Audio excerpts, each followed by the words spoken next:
Šiandien mes pabandysim jį išvedinti ir pažiūrėsim, per kiek laiko įsivedins ir jau galima bus grįžti į patalpas. Tai šitą mažiuką įrenginuką dabar aš pajungsiu, kaip veikia apsaugos sistema ir per kiek laiko jinai įsivedins. Įsibrautas, suveikė.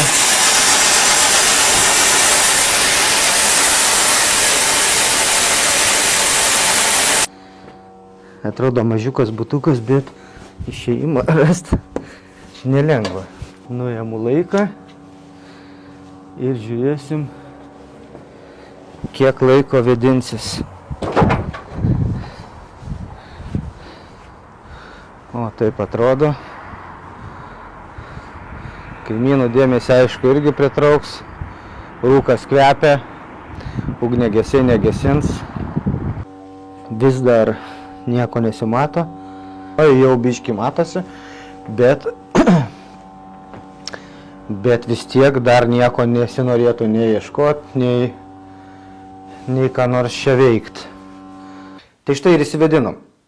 Tai rūkas laikosi apie 1,5 valandos, o esant skersvėjui galima įsivedinti per 15 minučių. Įsivedinus patalpom, jeigu yra pasikėsinimas dar kartą papulti į patalpas, rūko užsklandą suveiks pakartoti.